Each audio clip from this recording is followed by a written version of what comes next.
ఎంత గొప్పవాడో ఎంతో సాధన చేసి పైదాకా వెళ్ళినా ఆ పై నుంచి జారిపోవచ్చు, చెప్పలేము. ఇది మనిషికి ఉండే సంస్కారాలు అన్నమాట. అందువల్ల మనిషి బాగుపడాలి. అందుకని వాడు ఏం చేయాలి? తన దృష్టిని లోపల వైపు పెట్టాలి. అందుకే మునుడు అంతా ఏం చేసేవారు? తపస్సు చేసేవారు. ఇంద్రియాన్ని బయట కాకుండా లోపల పెట్టుకునేవారు. అమ్మో, ఈ బయట ప్రపంచం చూస్తే నన్ను అట్రాక్ట్ చేస్తుంది, నన్ను తన వైపు తిప్పుకుంటుంది. ఈ ప్రకృతిలో ఉండే అందాలన్నీ అంతే నన్ను పాడి చేస్తాయి. అందుకే అన్నిటికంటే ప్రధానమైనది ఏదో తెలుసా అండి? కన్ను. ఈ కన్ను ఒక్కడే మనిషిని పాడు చేస్తుంది. చేస్తున్నా చేయదా? ఏ బట్ట కట్టుకున్నా చాలు, సరిపోతుందండి శరీరాన్ని సంరక్షించడానికి. కానీ అదే బట్ట కట్టుకోవడానికి ఎంత మనీ మన ఖర్చు పెడతాం, ధనాన్ని. ఇంటికి పెయింటింగ్స్ వేయాలంటే సున్నా వేస్తే సరిపోదు, కానీ డిజైన్స్ ఎన్ని వేస్తామండి? దేన్ని తృప్తిపరచడానికి? అది కంటిని తృప్తిపరచడానికి. అదే మీ దగ్గర బోల్డ్ డబ్బు ఉంది, కానీ కళ్ళు లేవనుకోండి, ఏం చేస్తారు? మరి ఇది ఆకుపచ్చ పచ్చరా, ఇది రెడ్ రా, కట్టుకోరా అని కట్టుకుంటారా?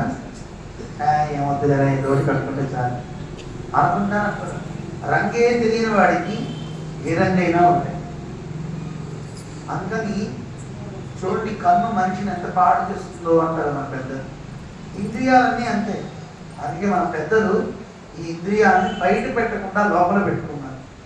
అందుకే మన మహర్షులంతా వాళ్ళు ఎందుకంత గొప్పవాళ్ళు అయ్యారు, మనం ఎందుకు ఇలా అయిపోయామంటే కారణం వాళ్ళు ఎప్పుడు కూడా ఈ ప్రపంచాన్ని చూడడం కాకుండా ప్రపంచంలో ఉన్నవాడెవడో వాడిని చూశారు, వాడిని చూద్దామని దృష్టి పెట్టారు. అలా దృష్టి పెట్టడంతో పాటు తన అంతరింద్రియాన్ని తెరిచేది. ఈ కళ్ళతో చూడటంలో వాళ్ళు ఏ కళ్ళతో చూస్తున్నారు? మనోనేత్రంతో చూస్తున్నారు. ఆ మనోనేత్రంతో సాధన చేస్తూ ఆ సాధన పక్కకి వెళ్లకుండా ఉండడం కోసమని భగవంతుడా నన్ను తీసుకువెళ్ళు, నువ్వే నాతో సాధన చేయించు అని ఆ పరమాత్మని ప్రార్థిస్తూ ఆయన నామాన్ని చెప్తూ చెప్తూ ఈ హృదయ పుండరీకానికి వెళ్ళి అక్కడ చూస్తారు. అక్కడ భగవంతుని దర్శిస్తారు. అందుకే వాళ్ళు గొప్పవాళ్ళు అయ్యారు, వాళ్ళు మహర్షులు అయ్యారు. ఏమయ్యారు? మహర్షులు అయ్యారు. మరి వాళ్ళకి మనకి ఎంత తేడా ఉందండి? ఇప్పుడు అందరూ భాగవత సప్తాహానికి వచ్చేసారా? ఎన్ని టీవీల్లో మనకు వస్తున్నాయి ప్రోగ్రామ్స్, అన్ని వచ్చినా అన్ని పక్కన పెట్టి ఇక్కడికి వచ్చారంటే గొప్పవాళ్ళ కాదు మీద. మిగతా వాళ్ళు కూడా తక్కువే అనుకోవద్దు. వాళ్ళందరికీ సగం మనసు ఇక్కడ ఉంటుంది, సగం అక్కడ ఉంటుంది. అయ్యో వెళ్ళకపోయామే, ఫోన్లే సీరియల్ ఉంది, చివరిలో ఏదో టైంకి వెళ్తే ప్రసాదం జరుగుతుంది కదా, ఫోన్లే భాగవతం మన ఊళ్ళో జరిగితే ఊళ్ళో వాళ్ళతో పాటు అంటే విన్నవాళ్ళతో పాటు ఊళ్ళో వాళ్ళకు కూడా బలం వస్తుంది అన్నాడు ఎవరు. అందుకని ఊళ్ళో వాళ్ళు కూడా తగ్గిస్తారు కదా. అందుకని మన ఊళ్ళో భాగవతం జరుగుతున్నది అని తెలిస్తే చాలు. ఇంకో విషయం చెప్పనా, ఇంకా ఎక్కువ మంది జనం వచ్చేసి పక్కలేదు అనుకోండి, ఇక్కడ వచ్చి కూర్చుంటారు, నన్ను ప్రవచనం చెప్పాలి. ఆ గోడ కట్టుకొని దానికంటే ప్రశాంతంగా కాస్త భగవంతుని గుణగానాన్ని చేసుకోవడానికి కొంచెం అన్నా చాలు. ఏదో అంటారు గంగి గోపాలు చాలు. మనకి ఏదో అంటుంటారు కదా మన పెద్దలు, నాణ్యత కావాలి కానీ క్వాంటిటీ అక్కర్లేదు. ఏదో ఉంటే చాలే, ఇంతమంది జనాభా నిండిపోయారు, పట్టుకోలేకపోయాం, బయటకు వెళ్ళిపోయారు, ఎక్కువ చోట పెట్టారు, ఎక్కువ చోట పెట్టారు అనుకునే కంటే వినేవాడు కొంతమంది శ్రద్ధాళులైన వాళ్ళు ఉంటే చాలు.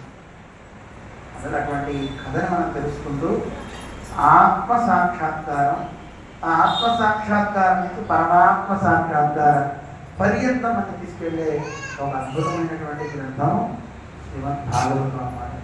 అందువల్ల దీన్ని తెలియజేస్తుంది భాగవతం. ఎవరిని తెలియజేస్తుంది? నువ్వెవరు, నువ్వేం పొందాలి, ఆ పొందడానికి ఉపాయం ఏమిటి, ఇది చెప్తుంది భాగవతం గ్రంథం. అందులో భాగవతం మిగతా పురాణాల కంటే చాలా చాలా గొప్పది. ఇంత గొప్పగా రేపు నుంచి మనం తెలుసుకుంటాం, వెంటే తెలుస్తూ ఉంటుంది కదా. అటువంటి శ్రీమద్ భాగవతంలో ఆ కథలు వినడం వల్ల తిరిగి తెలుస్తుంది, జ్ఞానం అనేది తెలుస్తుంది. తెలిసిందా? తెలియదా? ఎప్పుడైతే ఈ బాహ్య ప్రపంచంలో ఉండే వస్తువుల కంటే ఏది విలువైందో తెలిస్తే దానికంటే మనసు గొప్పగా కూడా చెప్పండి. ఏది విలువ అని మనకి చెప్తుంది భాగవతం. అప్పుడు ఆ విలువ మీద తెలిసి ఇది చాలా విలువైంది అని.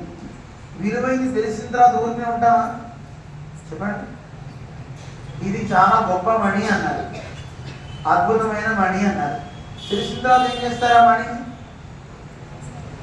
ఏమండి, ఎవరు తీసుకున్నా వస్తుంది ఆ మణి. ఒకటే ఉంది మణి, ఎవరికైనా వస్తుంది అనుకోండి, తీసుకెళ్ళిపోవచ్చు. ఎంతమంది తీసుకుంటారు? ఏదో ఊరికే చెప్పిన అనుకోండి, మణి అంటే కృష్ణుడే. కృష్ణుడు మీకు తెలుస్తున్నాడు భాగవతంలో. తెలిసిన తర్వాత ఆయన నీవాడైన తర్వాత, తెలిసిన తర్వాత ఈయన నీవాడే, నీ రక్షకుడు అని నీకు తెలిసింది. ఆయనే నీ పతి గతి అని తెలిసింది. తెలిసిన తర్వాత ఏం చేస్తారని అడుగుతున్నా. తీసుకెళ్ళి ఏం చేస్తారు? అంతేనా? ఎంతో బండెడు చాకరీ ఉందండి, చేయలేక వస్తున్నాను. ఒకసారి నేను ఫ్లూర్తో ఇలా అంటే ఆ పని అయిపోతుంది, మళ్ళీ ఫ్లూర్తో అంటే ఇలా అయిపోతుంది. ఒక ఆవిడ నిజంగా కృష్ణుడు వస్తే ఏం చేస్తావు అంటే, ఇంటి మనంతా ఇలా అంటాడు అయిపోతుందండి. రేపేం చేస్తావు? మళ్ళీ పనులతో ఇలా అంటాడు అయిపోతుందండి.